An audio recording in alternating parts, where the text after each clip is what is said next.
안녕하세요, 여러분. 빙엑스를 사용하다 보면 많은 분들이 한 번쯤은 이런 생각 해보셨을 겁니다. 수수료가 생각보다 크다. 처음엔 체감이 안 되지만 하루에 여러 번, 한 달 내내 매매하다 보면 수수료가 수익을 꽤 많이 갉아먹고 있다는 걸 느끼게 되죠. 그래서 검색을 해보면 셀퍼럴, 페이백 같은 방법들이 나오는데 정보가 너무 많고 말도 다 달라서 헷갈리기 쉽습니다. 그래서 오늘은 셀퍼럴의 한계, 페이백의 장점, 그리고 어떤 기준으로 선택해야 하는지 이 세 가지만 깔끔하게 정리해 드릴게요.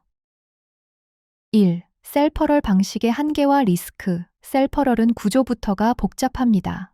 파트너 계정 A를 만들고 그 링크로 매매 계정 B를 다시 가입시키는 방식이죠. 즉, 한 사람이 두 사람인 것처럼 움직여야 합니다. 겉으로 보면 요율이 60% 이상으로 시작해서 굉장히 좋아 보일 수 있습니다. 하지만 문제는 리스크입니다. 첫째, 빙엑스는 다계정 운영을 금지합니다.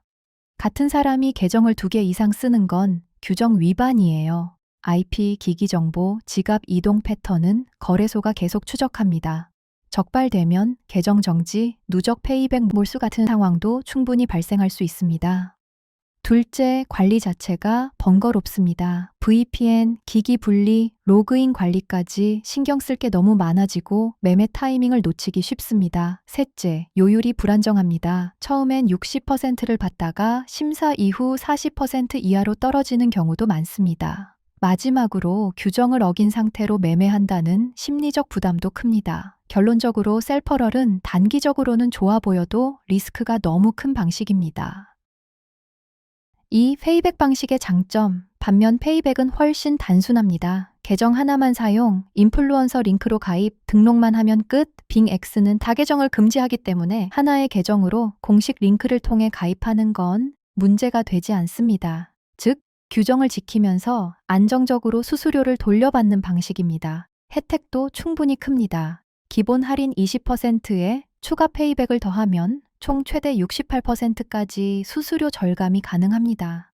게다가 대부분 자동 지급이라 매번 신청할 필요도 없고 그냥 평소처럼 매매만 하면 됩니다. 예를 들어 수수료로 한 번에 50만 원을 냈다면 페이백 후 실제 부담은 16만 원 수준으로 줄어듭니다.